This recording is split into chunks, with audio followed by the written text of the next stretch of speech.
Les jeunes aujourd'hui représentent 70% de la population congolaise et représentent un fort potentiel pour le développement de nos sociétés. Mesdames et messieurs, bonjour et bienvenue sur ce podcast de Jeunes Émergents. Un grand plaisir pour moi de vous recevoir. Journée spéciale, invité spécial. Alors, lui, il est président de la Ligue départementale de Taekwondo ici à Pointe-Noire, responsable aux fonctions dans une grande société de la place et bien sûr, membre du Rotary. Pendant disait bonjour. Bonjour Emmanuel. Ah, un plaisir pour moi de te recevoir. Bah, écoute, le plaisir est partagé. C'est toujours sur le terrain. Ah, Emmanuel, on s'est vu au port. Emmanuel, là, je vais faire des formalités cette fois-ci. C'est un week-end, je t'attrape, viens, on va discuter. Comment ça se passe? Écoute, c'est un plaisir effectivement, on en parle depuis un petit moment, qu'il est important d'échanger un peu sur des thématiques visuelles. Mhm. Je pense que la transmission de ce que, chacun fait permet de créer des synergies et il est important que nous jeunes, avec nos petites expériences que l'on peut avoir, si chacun a le panorama de ce que fait tout le monde, ça permet peut-être de réfléchir à des belles synergies ensemble. Et réfléchir autrement. Ça fait pas trop toutes ces différentes fonctions. Président de la Ligue départementale, directeur, comment il se présente dans le titre? Écoute, je suis, directeur commercial, Oui. marketing, Mhm. business développement et projet industriel chez Mercure Logistique. Ok, une entreprise de la place. Président de la Ligue départementale. Exactement, je suis tombé dans le taekwondo, il y a, une quinzaine d'années et que j'ai pratiqué, jusqu'à en faire des compétitions sur le plan, départemental et national Mhm. et j'ai fini par être aujourd'hui, président de la ligue départementale de taekwondo de Pointe. Dans le souci des services, dans le souci de servir les autres, vous retrouvez au Rotary. C'est une institution familiale là-bas. Écoute, chez nous, c'est très familial, on va le dire. On va le dire parce que, si tu veux, les parents, ils sont depuis, une vingtaine d'années aussi Mhm. et on a toujours été baignés, dans le Rotary. Chez nous, très jeunes, on nous ramenait dans les orphelinats faire des dons. On nous a appris la culture de donner et donc il a été, tout naturel pour moi quand au niveau de Pointe-Noire, on a voulu créer le club jeune, qui a été le Rotaract de Pointe-Noire d'Idoyen. Je me rappelle ce fut avec un ami, feu Claude Pembello, que nous nous sommes rassemblés car nous étions 2 enfants de rotariens et donc nous étions les précurseurs un peu de ce projet et avons invité, nos amis, nos connaissances, nos collègues pour créer, une synergie de jeunes autour de valeurs saines. Pour rappel, le Rotary prône des valeurs qui sont le partage, qui sont l'amitié, qui sont la haute probité morale et il a été pour nous, très naturel, d'appeler les autres et de se dire: «Beh, venez, on se met ensemble et on essaye de faire quelque chose». Être jeune aujourd'hui et assumer des postes de haute responsabilité, est-ce que ça ne représente pas une certaine pression, je veux dire? Oui, en soi, et non avec le temps. J'ai commencé à travailler, j'avais 17 ans. Je suis tombé dans la logistique. Encore une fois, c'est, paix à son âme, Fernando Lopo qui a été, mon premier directeur qui m'a, donné cette opportunité de travailler. J'étais tout jeune, j'avais 17 ans. Il m'a pris, il m'a jeté, dans une station avec une petite sacoche avec, 10-15 millions à l'intérieur et mon travail, c'était de mettre le carburant dans les camions tous les jours. Je cramais au soleil, mais ensuite, il m'a fait tourner à peu près dans tous les différents services qui touchaient au transport, de marchandises. J'ai supervisé de la maintenance, j'ai travaillé au cœur même de chacune des activités, que nous avions pu avoir et ça a été, fédérateur pour moi. Être jeune, pour reprendre ta question, être jeune et avoir énormément de responsabilités. La grande difficulté, je dirais que c'est surtout le regard des anciens. Mmh. C'est difficile, souvent on se retrouve en entreprise et malheureusement, on vous positionne au vu de certaines aptitudes et capacités à un poste de responsabilité et en général, pour ma part, ce qui a été mon cas, très souvent j'avais en face de moi, nous sommes bantous donc j'utiliserai nos termes à nous, je dirais des papas, Mmh. que j'ai en face de moi, que l'on me demande finalement de superviser. C'est jamais chose aisée. Mmh. C'est jamais chose aisée car tu te retrouves, ici et là entre ta culture bantou, qui t'apprend qui t'oblige à une certaine forme de respect et le travail, de par tes responsabilités qui t'oblige à une rigueur. Mmh. Il faut trouver le juste Le milieu. juste milieu, oui. Bon, je remercie la bonne éducation, qui m'a été donnée, de pouvoir avoir trouvé un juste milieu. c'est que les aînés, je les ai appelés, doyens, pour toujours les respecter. Les femmes, je les ai appelées maman ou grande sœur, mais tout en restant, dans beaucoup de professionnalisme. Mmh. C'est ce type de management que j'ai utilisé. Au départ, ça a été compliqué. Aujourd'hui, avec le temps, c'est choses beaucoup plus aisées. J'ai compris que c'est pour moi, ça a été le meilleur des managements, de savoir valoriser et respecter, l'âge de tout un chacun, tout en prônant une rigueur et une discipline dans le travail. Donc je te dirais que, c'est pas facile, mais ce n'est pas impossible C'est si ça. on le ouais. Exact. Avec cette longue expérience que vous avez, vous résidez ici dans la ville de Pointe-Noire, deuxième ville du Congo, ville portuaire. Pour une ville telle que Pointe-Noire, les métiers de la logistique, ça représente quoi? Écoute, les tu as les métiers classiques de la logistique. Mmh. Aujourd'hui malheureusement, je vais revenir, je vais commencer par Pointe-Noire crescendo. Je vais commencer par Pointe-Noire. Pointe-Noire avec sa façade maritime, et le développement des infrastructures portuaires, fait qu'aujourd'hui, nous sommes, positionnés pour être un pays de transit. Ce qui a favorisé depuis quelques années, l'essor de la branche transport et logistique. Malheureusement, au Congo, la branche transport et logistique, est mal étudiée. C'est qu'aujourd'hui les jeunes, qui sont et je les prendrai à témoin un jour sur plateau, qui vont en formation, n'apprennent que les b.a-ba du métier. C'est que, on ne rentre pas, en profondeur. On se retrouve aujourd'hui avec des jeunes qui sortent avec des licences, hein, en transport et logistique et au final, ne savent pas quoi en faire. C'est le transport et la logistique est devenu comme, du train en commun au Congo. Quand tu ne sais pas trop quoi faire, ton père regarde, vers sa fenêtre, il voit le port, il dit à son fils: «Allez, va faire du transport et de la logistique». Mais quand j'interpelle ces jeunes et je leur demande finalement: «Mais après 3 ans d'études, à une licence, qu'est-ce que tu en fais?» Ce n'est pas maîtrisé. Ça veut dire qu'aujourd'hui, le métier de la logistique est compliqué au Congo d'avoir des professionnels.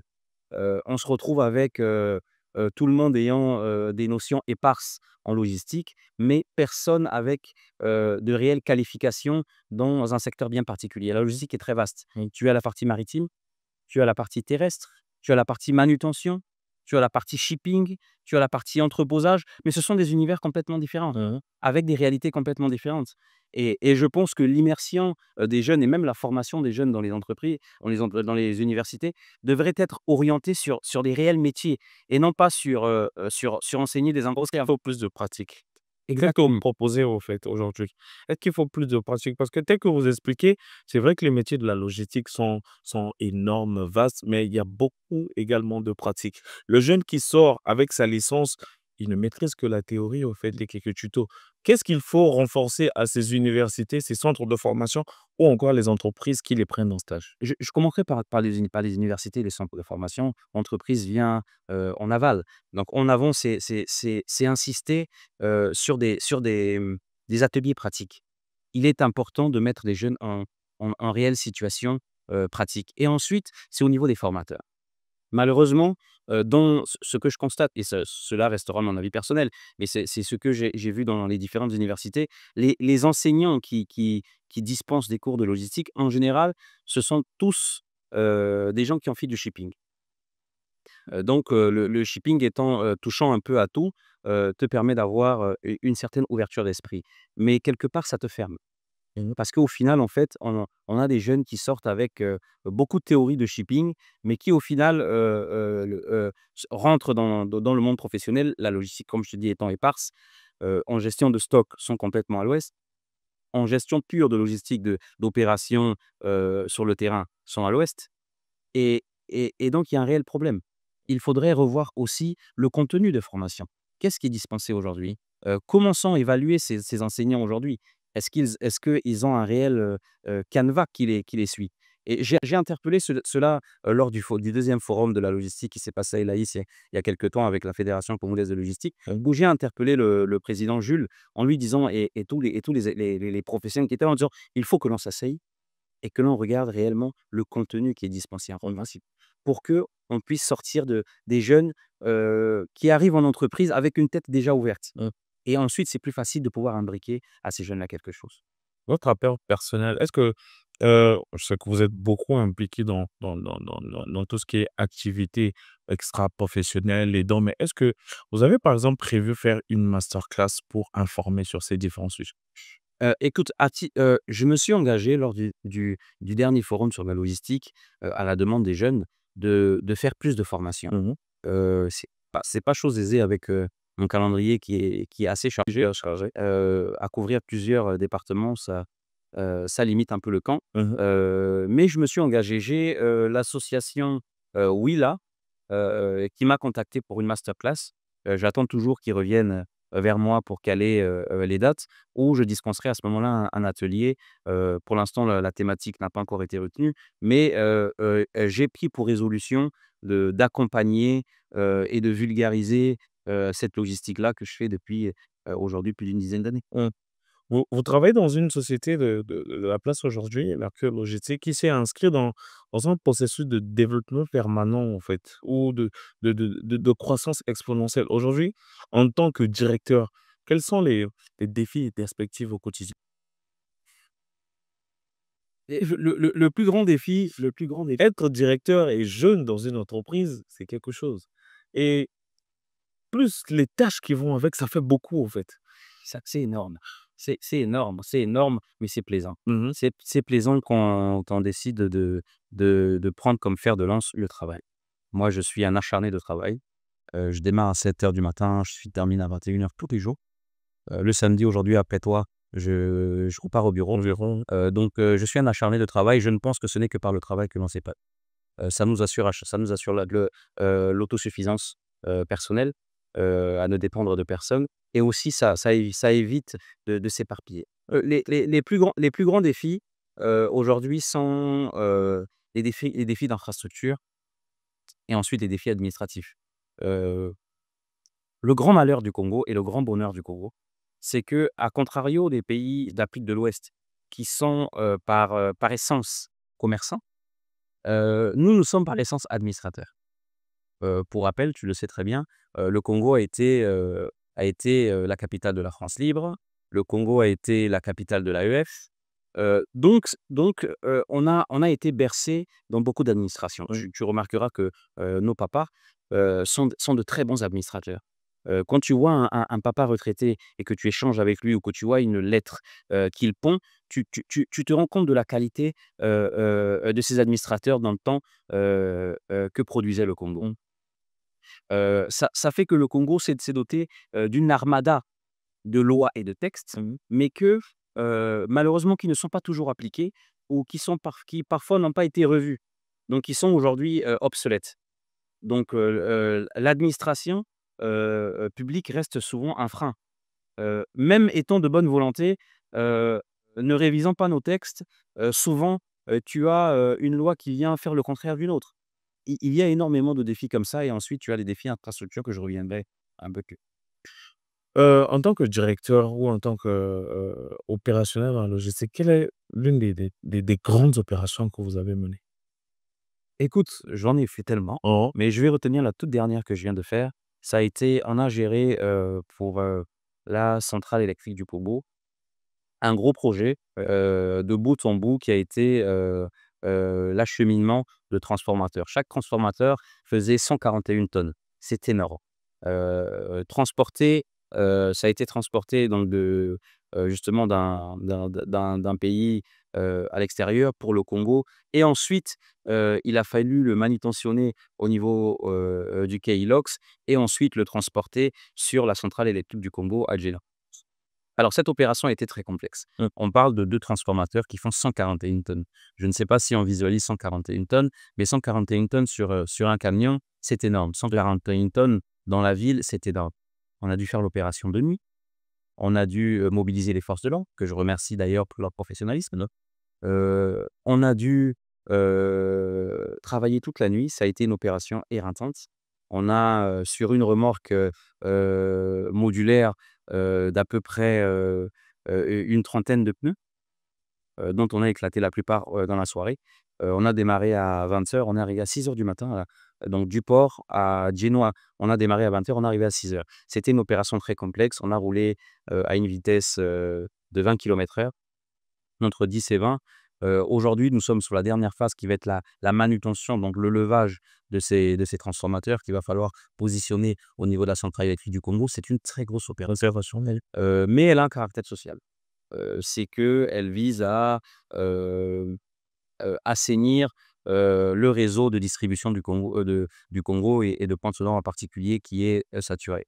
Donc c'était un réel plaisir de faire cette. Et en ce moment, l'électricité, c'est une grosse problématique, donc vous avez vraiment contribué. Heu, oui, qu'on a accompagné. On a accompagné, contribuer serait un grand mot. Mmh. Contribuer, ce sont les efforts faits par ECAREC, par, la centrale électrique du Congo. Dans les échanges que nous avons eus, principalement, avec ces instances, il en ressort que le réseau de distribution est saturé. Donc la vision serait de sortir les industriels, qui sont aujourd'hui sur ces mêmes lignes et de les mettre sur des lignes directes, sur des sous-stations au niveau de la centrale électrique du Congo. Ça permettrait de désengorger, le réseau de distribution et de stabiliser un peu plus. Parce qu'aujourd'hui, les délestages sont dus, effectivement, à une saturation du réseau de distribution. Donc si aujourd'hui, ces instances arrivent, à porter ces projets et à les mener à maturation, on arriverait à sortir tous les industriels du réseau de distribution, donc local, que nous partageons, pour les mettre sur des réseaux directs avec, le voltage approprié. Ça pourrait stabiliser au niveau de Pointe-Noire, le réseau et nous connaîtrons peut-être moins de délestage. Je sais que c'est une vision et c'est en construction et j'espère que notre maigre apport aura, contribué à tout ça. Combien de temps ça prend pour déjà préparer une opération de telle grandeur, en fait? Avant d'arriver carrément à la pratique, le temps de préparation. Ça peut te mettre, 3-4 mois. Oui. Il faut tout prendre en compte. Il faut trouver, déjà, manutentionner 141 tonnes fois 2. Mmh. Il faut trouver une rue appropriée sur le Congo, ce qui n'est pas chose aisée. Le navire qui doit accoster au port de Pointe-Noire, il faut vérifier son tirant d'eau. Est-ce qu'il peut accoster? Où est-ce qu'il accostera? Mmh. Est-ce que ce quai a les capacités pour pouvoir, décharger? Est-ce que sur le Congo, nous avons des remorques capables de pouvoir transporter 141 tonnes? C'est beaucoup de C'est questions qui énorme, se posent, ouais. qui se pose. Donc c'est une étude. C'est toute une étude de planification qui se fait, des mois à l'avance, parce que malheureusement, le navire, étant déjà à quai, au bout d'une certaine période, nous rentrons dans les frais de Le fait de ouais. donc du coup, il faut tout prévoir en amont pour éviter que le projet ne devienne beaucoup plus onéreux que ce qu'il n'était prévu. Mmh. Donc je te dirais que ce projet-là, on est dessus, ça fait bientôt 1 an. Pour te dire, ils sont restés en stationnement pendant 6 mois, sur le quai Ilox, pour la simple et bonne raison que l'état de la route ne permettait pas. Mmh. Et pour la sécurité de la population, nous avons refusé de nous engager à transporter tant que, ce tronçon, n'ayant pas été reviabilisé, Mmh. pour pouvoir transporter. Donc ces 2 transformateurs sont restés 6 mois à C'est moi, OK, ouais. en attente, de la réhabilitation de la route. Après, il y a un volet, administratif qui est assez lourd, mais c'est 6 mois après, donc il y a 1 mois à peu près, que nous avons pu, finalement, mener à bien ce transport Mmh. et livrer. C'est pour te dire que c'est énormément de détails, mais pourtant moi dans ma planification, ces 6 mois n'étaient pas prévus. Mmh. Mais, à la date à laquelle est arrivé le navire, finalement, la route n'était pas prête. Pourquoi? Parce que d'autres intervenants qui avaient la responsabilité de faire la route n'avaient pas commencé les travaux pour diverses raisons. Mmh. C'était un facteur, non pris en compte. Donc il y a dû s'ajouter à ça un stationnement de 6 mois et tout ça, il faut, le planifier et c'est un projet. Et surtout l'intégrer. Vous avez la capacité de nous citer 3 bonnes qualités que doit avoir un logisticien de base? 3 bonnes qualités. L'ouverture d'esprit, Oui, la sécurité et la rigueur. très bien. Que les jeunes qui nous suivent, j'espère que vous avez compris, on va se retrouver pour la masterclass. On va continuer. Heu, Aujourd'hui, au Congo, est-ce qu'on arrive à respecter les normes, parlons de la logistique internationale? Comment vous assurez, par exemple, vous, dans le cadre de votre travail, avec, avec toutes les procédures mises en place, avec les conditions locales, que c'est toujours, lié? La chance du Congo et en cas d'espèce de Panthère est que, nous sommes dans un environnement, industriel. Nous avons, nous avons la chance d'avoir, les pétroliers qui ont, mis un point d'honneur sur la sécurité. Mmh, Ça fait qu'aujourd'hui, cette sécurité a été relayée jusqu'aux sous-traitants. Je te prendrai les big 3, donc je te dirais, Total Energy, Eni Congo, Perenco, qui ont insisté fortement sur la sécurité et qui ont relayé, ces normes de sécurité jusqu'à leurs sous-traitants. mmh, Ça a donné une culture sécurité au niveau des entreprises de contenants. Nous particulièrement MLC, nous sommes, certifiés ISO, 9001, 14001. Ça dénote du professionnalisme, dans lequel on veut aller. Le Congo en lui-même, va dans le sens de la qualité. Malheureusement, le code du travail, sur la il existe, un pavé sur, la qualité et la sécurité de l'environnement, mais qui n'est pas exhaustif.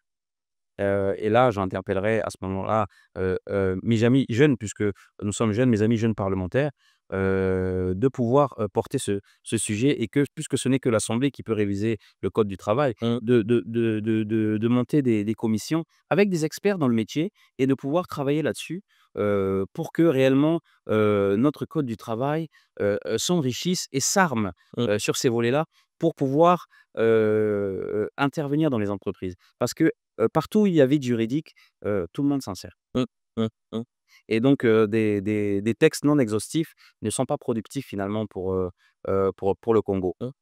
Mais je suis convaincu quand je vois les entreprises sur Pointe-Noire et sur Brazzaville, je t'ai dit que j'y suis resté un bon moment, Ouais. c'est complètement différent. L'univers à Pointe-Noire est très organisé Mmh. et encore une fois, il faut remercier les Big 3 parce que, cette culture sécurité qui a été inculquée dans les entreprises au Congo, on le voit à tous les niveaux. Le port des EPI est devenu, à caractère entiquement obligatoire. Obligatoire.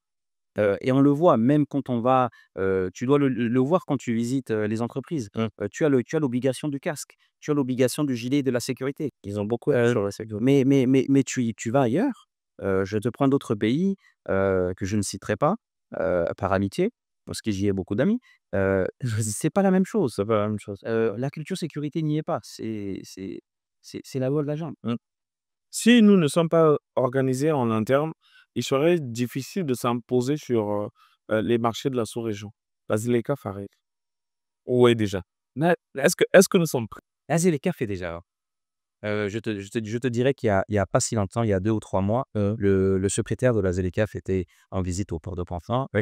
pour regarder les faisabilités de la ZLECAf. Je vais te dire qu'est-ce que j'en pense de la ZLECAf. La ZLECAf, c'est utopique, Mmh. c'est parfait, c'est le meilleur des livres. Mais le problème de la ZLECAf, c'est que, il faut intégrer, heu, les infrastructures. Oui. Il faut uniformaliser les normes. Je vais te prendre un exemple pratique. Pour parler de ZLECAf, il faut parler d'uniformalité. Pour avoir une uniformalité, il faudrait déjà que nos coûts de péage soient les mêmes au Congo, soient les mêmes en Gambie, soient les mêmes au Cameroun, soient les mêmes au Sénégal. Ce qui n'est pas le cas aujourd'hui, non. Aujourd'hui au Congo, nous payons, pour un camion semi-remorque 30 000, je traverserai, j'irai au Cameroun où je payerai 15 000. Mmh. À quel moment on fait la ZLECAf? C'est pas possible. Mmh. Heu, les grands défis sont là de la ZLECAf. Je qui les 2 grands défis sont les infrastructures, parce qu'aujourd'hui, il faut pouvoir connecter, les villes, et là, nous, MLC, de par essence, Mercure Logistique Congo, se positionne comme étant, une entreprise, accompagnant des corridors de transit. C'est dans notre raison d'être. Nous sommes installés au Congo, nous sommes installés en RDC, récemment sur le Cabinda et très fortement sur, la RCA où nous avons la gestion du port sec et du port fluvial. C'est vraiment parce qu'on a une vision sous-régionale, donc la ZLECAf aujourd'hui, c'est quelque chose pour nous qui nous parle complètement. Mmh. Aujourd'hui, nous accompagnons les armateurs, sur, aujourd'hui le corridor Kinshasa. Je vais te dire quelque chose. Aujourd'hui, en RDC et là je sais que la vice-ministre des Transports a visité le port récemment, justement regarder les infrastructures du port de Pointe-Noire et encourager, les industriels, et les importateurs à passer, par le port de Pointe-Noire pour Kinshasa. Pourquoi? Parce qu'aujourd'hui le port de Matadi est engorgé. Heu même les marchandises, passant sur Matadi passent d'abord par Pointe-Noire pour information et ensuite sont en transbordement sur Matadi. La période de transbordement est parfois très lente. Mmh. Je vais te prendre encore un cas palpable. Tu vas importer, en juillet des cahiers pour la rentrée scolaire de septembre. Il se pourrait que ces cahiers arrivent réellement, sur le marché, de la RDC en novembre. Mmh. Ouais, la rentrée est déjà passée, ouais. Donc le temps, que les conteneurs soient transbordés sur des feeders et ensuite acheminés sur le terminal de Matadi, qu'ils soient ensuite transportés, sur Kinshasa et sur l'intérieur de la RDC, tu arrives en novembre et finalement l'importateur, qui a fait son calcul finalement, ça reste un commerçant, Exact. finalement, c'est une perte. Oui, hyper. Mais en passant par aujourd'hui par le port de Pointe-Noire, qui est aujourd'hui, une façade maritime extraordinaire. On arrive à livrer des conteneurs sur Kinshasa en 4 jours, en 5 jours. Mercure Logistique Congo en particulier, on accompagne je te disais qu'on accompagne les armateurs là-dessus parce que nous avons, notre propre flotte de camions, Mmh. plus d'une centaine de camions et notre propre flotte de barges. Ça fait qu'aujourd'hui nous ne sous-traitons rien. Mmh. Donc il est plus facile de vendre à un importateur, «Viens, passe par le port de Pointe-Noire» parce qu'au final ta chaîne n'est maîtrisée, il n'y a aucune rupture de Mmh. change. Tu as un interlocuteur unique avec qui tu discutes, c'est le même qui te fait ton transit, c'est le même qui te fait C'est plus facile toi, en commerçant, en fait, ouais. c'est plus facile. C'est plus facile. Et aujourd'hui, sur Kinshasa, on est, par semaine à une vingtaine de conteneurs qui passent par le port de Pointe-Noire, qui sont ensuite en transit sur Kinshasa, Mmh. via des armateurs et Mercure Logistique. Mmh. On va quitter tout ce côté, professionnel. On va tomber dans vos engagements, social et sportifs. Aujourd'hui, président de la ligue départementale de taekwondo ici à Pointe-Noire et également membre du Rotary. Entre business, famille et ces engagements, comment vous départagez? Écoute, on essaie de trouver un juste milieu. Mmh. Le dimanche, en général, 1 dimanche sur 2, je dirais, je le consacre au sport. Donc, au taekwondo où là, je dois, superviser les différentes activités que nous organisons. Sinon, l'autre dimanche, je le consacre à mes enfants. C'est une journée où je reste à la maison et je profite, de regarder mes enfants grandir. La semaine, elle est assez lourde. Je te disais tantôt que je démarrais mes journées à 7 heures du matin et que j'en sortais à peu près à 21h30-22h tous les jours. C'est devenu, ce n'est même plus contraignant aujourd'hui, c'est devenu une norme. Ah, je te dirais que, pour moi, c'est normal. Quand je sors un peu plus tôt, que quand j'y arrive, souvent je ne sais pas quoi faire avec c'est je suis, stupéfait de voir la lumière du jour et me dire: «Bon, mais du coup, qu'est-ce que je fais?» Mmh. heu on trouve toujours le juste milieu. Il suffit d'y mettre un peu d'organisation, un peu de soi et on arrive à trouver un certain équilibre. Mmh. Le sport aujourd'hui, représente également une facette culturelle de notre pays. Au sein de la ligue, comment vous êtes, organisés et quelles sont vos activités aujourd'hui? Les différentes informations. Le sport pour moi et le sport et les arts martiaux en particulier pour moi est le premier recteur de bonnes mœurs. Tu sais les arts martiaux par essence, prônent réellement la haute probité morale, le respect, l'intégrité, la discipline. Inculquer à des jeunes très tôt, permet d'éviter les déviances. Moi aujourd'hui, avec la ligue départementale de taekwondo de Pointe-Noire, je m'inscris réellement comme un acteur qui lutte contre les antivaleurs. Aujourd'hui, on connaît des déviances, sur le plan, sociétal avec, le phénomène, des bébés noirs, Mmh. hein, de ces jeunes enfants qui aujourd'hui, ont des méfaits qui sont, atroces et abominables. Mais tu sais, dans ces jeunes-là, que nous arrivons à cadrer, il y a de potentiels bébés noirs. Mmh. Il y a des jeunes qui, en le regardant souvent, socialement à la maison, c'est très difficile, et ils sont perdus. Ils sont perdus et très rapidement, ils vont dans l'oisiveté et les arts martiaux et le sport en général avec ses bonnes valeurs nous permet de les recadrer. Tu sais l'aspect discipline, et rigueur est très important. On apprend à un enfant très jeune, qu'il faut respecter ses aînés, qu'il faut, il faut prôner de bonnes valeurs, il faut être propre sur soi. Et la peur de l'aîné, donc la peur du maître, la peur de l'environnement sportif, t'évite finalement de faire des méfaits.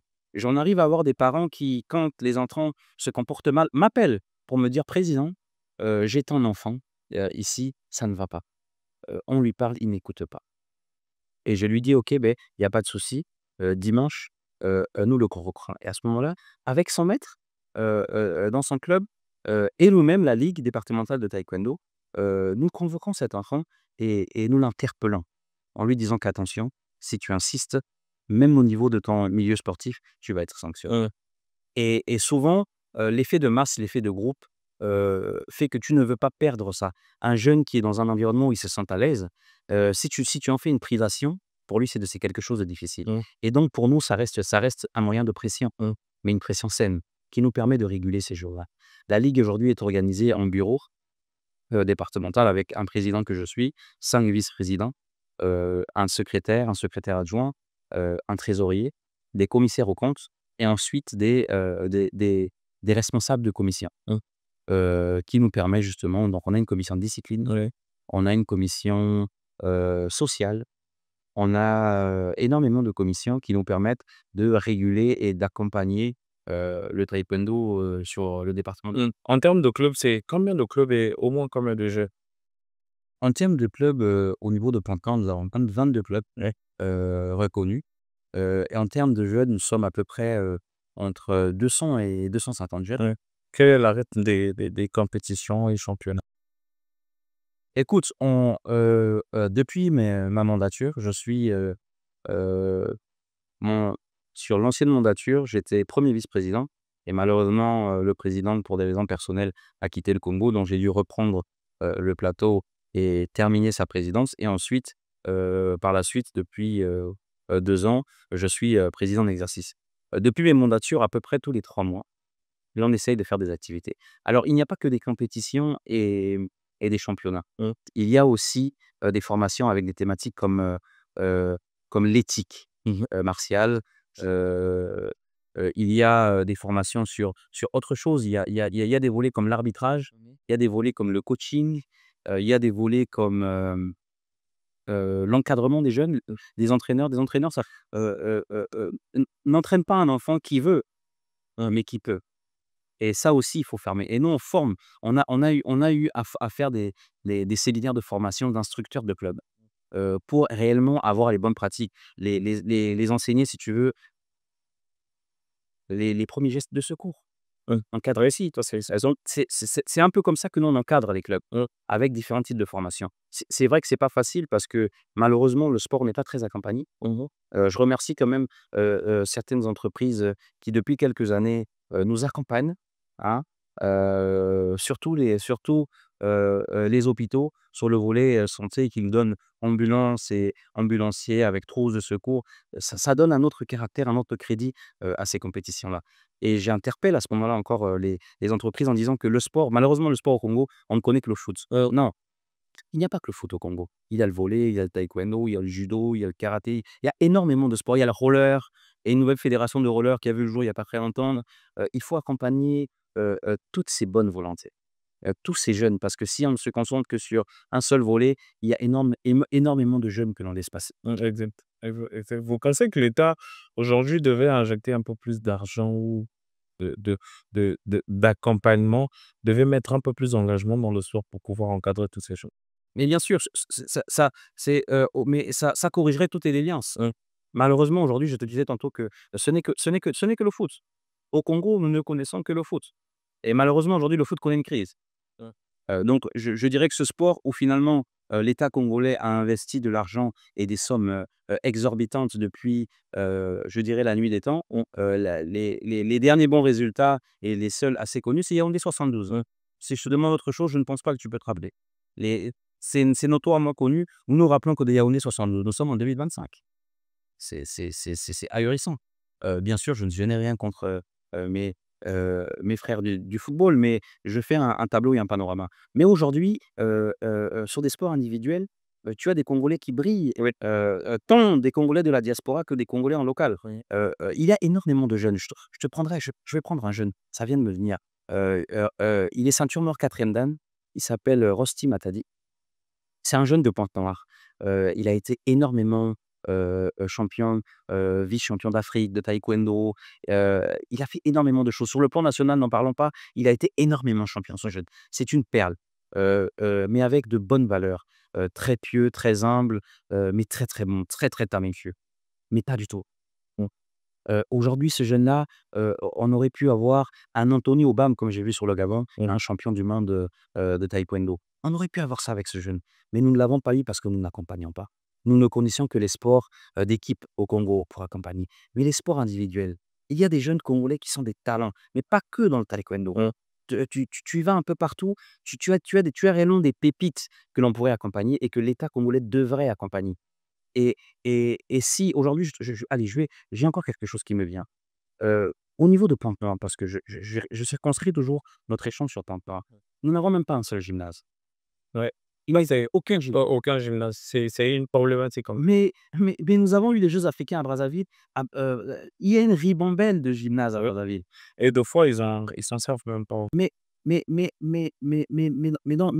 le plan stratégique, on parle quand même de la ville économique. Mmh.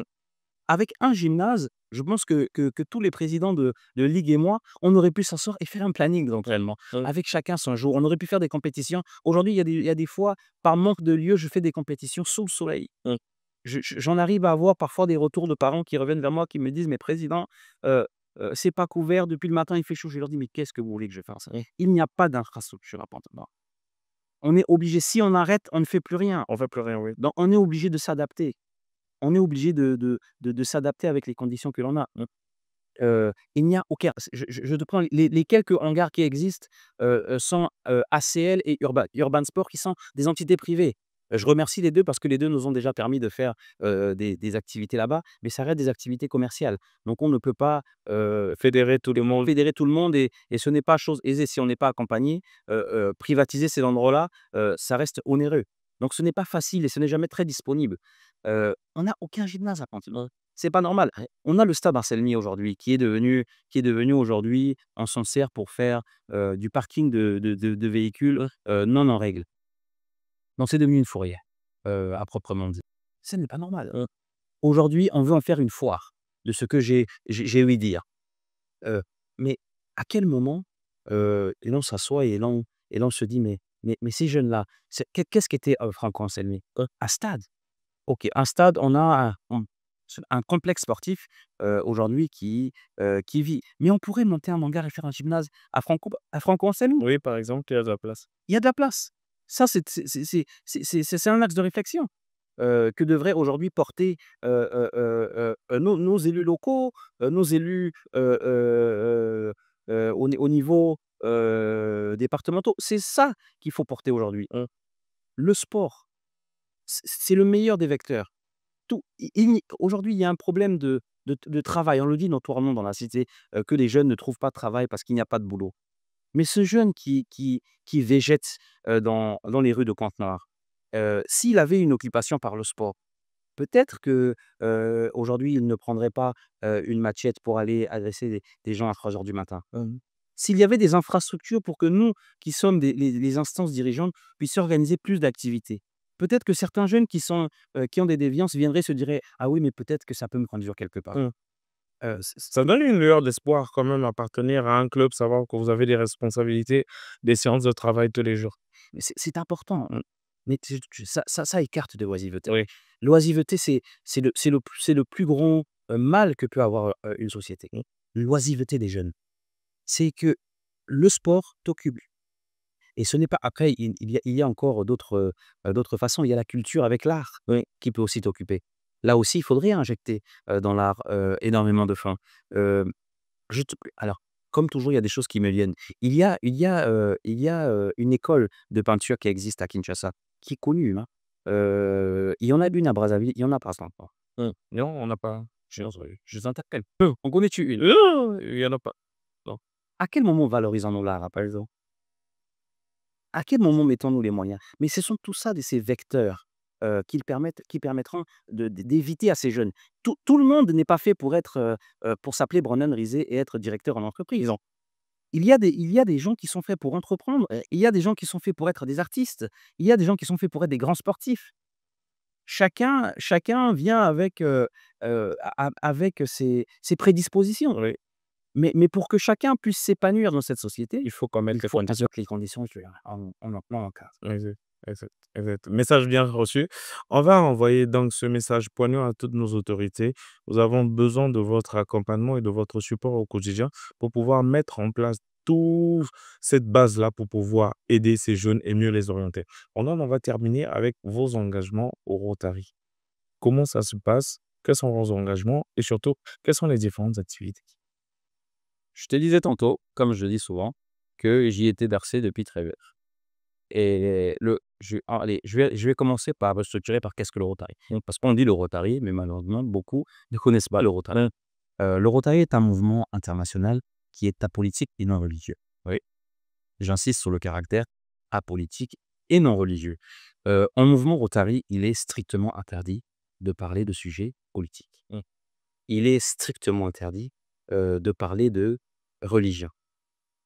Le Rotary était formé par 5 professionnels, un avocat, un industriel, et 3 autres. Chacun était de confession religieuse différente, mais avec un idéal commun qui était de servir les autres.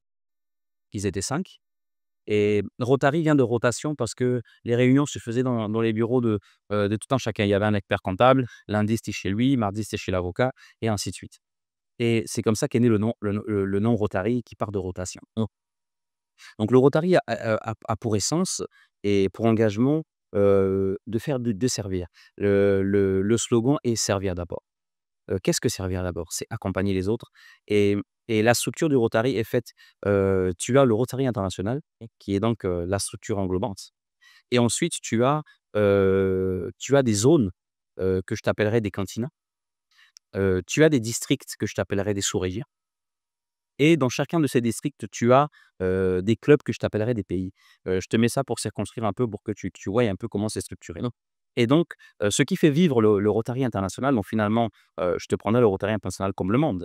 Et puisque je t'ai parlé de continents, comme les zones et de districts comme les sous-régions. Et donc, les clubs, qui sont, dans les localités, donc dans les villes, ont pour leitmotiv de faire du bénévolat. En début d'année, le Rotary international donne une vision. Je te prendrai, sous ma présidence, il y a quelques années, c'était, je me rappelle en 2017, c'était le Rotary un impact réel. À cette époque, j'étais président du Rotary Club de Pont-de-Saunois, d'Idoyen. Le Rotary un impact réel, la vision est donnée par le Rotary international. La vision était, de par nos actions, d'impacter nos communautés. Il fallait que chacune de nos actions soit réellement, ait un impact réel sur nos communautés et que l'on voie le changement. L'année d'après, ça a été le Rotary Soyons l'inspiration. Cette année-là, j'étais représentant à Afrique centrale, pour le Rotaract, et c'était le Rotary Soyons l'inspiration. Donc toutes les actions que nous devrions mener, devraient être portées pour inspirer. Les autres. Donc on nous invitait à faire beaucoup de séminaires de sensibilisation et tout ça, pour pouvoir réellement, inspirer, autour de nous. Donc servir d'abord. C'est réellement ça les missions, des clubs. On identifie les problèmes de nos localités, parce que chaque club intervient dans sa localité. Au niveau de Pointe-Noire, on va identifier les maux et on va faire un plan d'action annuel en se disant voilà sur 10 mots identifiés, avec, une organisation, on va essayer d'en répondre à 2 ou 3. On va monter des projets, on va les chiffrer, on va se rapprocher d'entreprises de bonne volonté, en leur disant: «Écoute, on a ce projet-là, il y a la zone de Dimonica qui n'a pas d'eau, on aimerait bien faire un forage. Est-ce que tu peux nous accompagner? Voilà le cahier de charges, voilà ce qu'on a besoin». Nous-mêmes, en interne, on s'organise à pouvoir, on dit: «La charité bien ordonnée commence par soi-même», à pouvoir apporter, le minimum que nous pouvons apporter et ensuite on se rapproche des collectivités locales. On se rapproche des entreprises. Ce sont les collectivités finalement qui financent ces projets-là. Les gens ont l'impression que l'on s'autofinance. Non, ce sont les collectivités qui financent, finalement. On se rapproche d'eux pour pouvoir, avec bien sûr un discours cohérent, en pouvoir réaliser et porter ses projets. Mmh. Voilà un peu ça qui est, l'engagement du Rotary en général. À ce jour, quelles sont vos plus grandes réalisations? La plus grande réalisation, je te dirais, c'est la réalisation du Rotary international, mais qui après est portée par tous les clubs, c'est la lutte contre la polio. Oui. La poliomyélite est le fer de lance du Rotary. Je crois par bonne mémoire que, c'est un projet qui a été porté en 1988, ça si j'ai bonne mémoire, et qui s'appelait End of Polio. Le Rotary a mis énormément de fonds en partenariat avec l'OMS, avec, le CDC et avec la fondation Bill et Melinda Gates, qui a aujourd'hui, réussi à éradiquer, la poliomyélite dans le monde à peu près, 98. Mmh. Je vais te prendre un cas, au niveau de Pointe-Noire. Nous connaissons les paralytiques. La plupart des cas de paralytiques sont des cas de poliomyélite. Mais je vais t'interpeller et je te donnerai un exercice. Cherche de nouveaux paralytiques. Non, oui, et on a eu ce débat, il y a quelques jours avec un ami, il dit: «Eh mais on les voit même plus». Il n'y a plus de nouveaux paralytiques. Pourquoi? Parce qu'au niveau du Congo, il y a eu un travail formidable qui a été porté par le Rotary, Mmh. pour, vacciner les jeunes, contre la poliomyélite. Ça a été un travail formidable. On est allé dans les localités, on est allé dans les quartiers, on est allé dans les villages pour sensibiliser et pour vacciner. Pour accompagner finalement l'État dans la vulgarisation à vacciner. Et aujourd'hui, on constate que finalement, l'on ne voit plus de paralytiques. Nous, il y a une action commune que nous faisons qui est le don de tricycle, annuellement, mais c'est souvent les mêmes. Ce sont les mêmes à qui nous donnons des tricycles et que nous réparons tous les ans finalement. Quand ils sont réparables et quand ils ne sont pas réparables, nous en faisons fabriquer de nouveaux. Mais ce sont les mêmes paralytiques. Mais ça nous interpelle en nous disant que waouh, si aujourd'hui on arrive à ne plus voir de paralytiques, ça veut dire que le travail qui a été fait en amont, il y a quelques années, de vacciner, de sensibiliser et d'accompagner, a porté ses fruits. Donc on peut On voit là une des grandes c'est réalisations impressionnant. du Rotary, sur le Congo. Mmh, mmh, mmh. Entre business, famille, engagement social et sportif, il arrive à se démarquer. Il est jeune, il s'appelle Brandon Rizet, c'était notre invité aujourd'hui. Brandon, c'était un plaisir pour moi de se recevoir sur ce plateau. Plaisir, partage. On n'a même pas fini, hein. On va continuer à vous suivre. Quel est votre dernier mot? Mais j'aimerais bien sûr que ce mot soit adressé aux jeunes aujourd'hui qui vous prennent comme exemple. Écoute, avec beaucoup d'humilité parce que, être, jeune et dirigé et supervisé et être pris pour exemple n'est pas chose aisée. Y j'interpellerai, les jeunes et je les encouragerai à beaucoup de rigueur et de discipline. Je pense que l'autodiscipline, est la meilleure des choses à avoir. La rigueur et l'intégrité. L'intégrité pourquoi? Parce que je pense que c'est le vecteur qui te permet, le plus de t'affirmer en étant jeune. Ouais, ce n'est que par ton intégrité, que, des responsabilités peuvent être confiées, que tu prends même confiance en toi sur beaucoup de choses. Donc j'interpelle les jeunes à beaucoup d'intégrité dans ce qu'ils sont, à beaucoup de rigueur, dans ce qu'ils entreprennent et il y a un maître mot que je te disais tout à l'heure, l'ouverture d'esprit. Beaucoup d'ouverture d'esprit car ça permet d'être quelqu'un de polyvalent et de se retrouver comme moi avec parfois, des titres et des titres à ne plus savoir quoi en faire. Heu, Roman, merci. Merci. Vous étiez sur ce podcast donc de Jeunes Émergents. Portez-vous très bien. Je vous donne rendez-vous pour le prochain épisode avec toujours un invité exceptionnel et ciao, ciao.